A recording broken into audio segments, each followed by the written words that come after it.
Hello everybody and welcome back to our series of pepakura. Today we're gonna talk about pepakura models, how you can work with them and ready them for slush. There are a few different techniques on working with pepakura models. You can either make them and then harden them with raisins, as we thought in the last episode, or apply body filler, or you can mix them, like mix body filler and raisin, and then create a slush and then slush the whole inside with that kind of thing. So after you find your perfect model, you need to print it out. Before printing, check your printing settings that everything suits your needs. Set Edge ID on and print.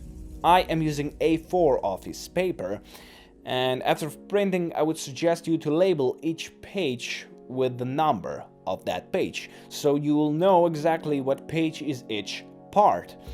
After that is done, try to cut some excess material on the paper, like for example sides and the part with the page number, and next you'll need a bigger and harder sheet of paper. Well, you don't really need a bigger paper, you can also use A3 or A4 paper. Just make sure that it's harder than regular office paper. I myself I'm using B8. I think it's B8, and it's really harder. We mostly use it for presentations in primary school. Now you can glue your page with any glue you want. Just make sure that the whole surface is nice and coated. I'm using white glue for wood. It works perfectly for this. Now it will take a few minutes or maybe hours to dry, depends on glue you are using.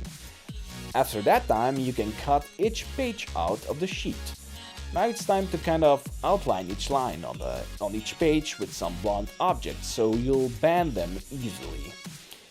You can start cutting all out at once, or maybe you can cut each piece by piece and then glue them piece by piece. By gluing parts together, you can also use any glue you want. I use hot glue because it is really fast, but I have just enough time to position every part together. Now, when you are gluing your parts together, make sure that edge IDs are together. And make sure that they are not separated. If you do something wrong, do not panic. You can just forcefully separate pieces and glue them correctly together. Even if you rip some flaps off, you can still use some paper to glue everything together. No big of a deal. Now, because we will later work with slush technique, we need to have the inside clean, so the flaps are on the outer side. If you are working regular technique like body filler on the paper, then you make sure the flaps are on the inside of your model. And that is basically it. Now the work is not that hard, but it can be repetitive and can take a lot of time. I'm working with my Dragon Priest mask and it took a fair amount of time, I'd say 5 to 10 hours of cutting and gluing. I mostly do that with some music or YouTube videos or TV.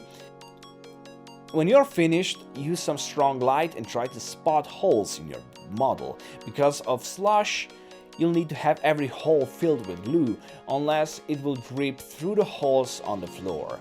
And you don't want that to happen. Fill holes on top of your model.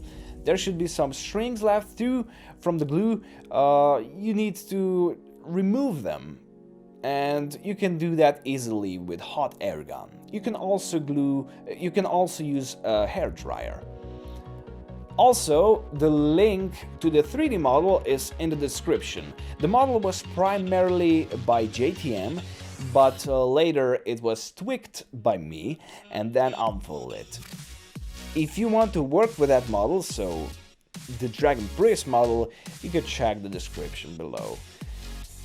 So that's it, basically. In the next episode I'm gonna show you how to slush, how to actually make a model that will not be out of paper anymore, but will be out of some stronger material.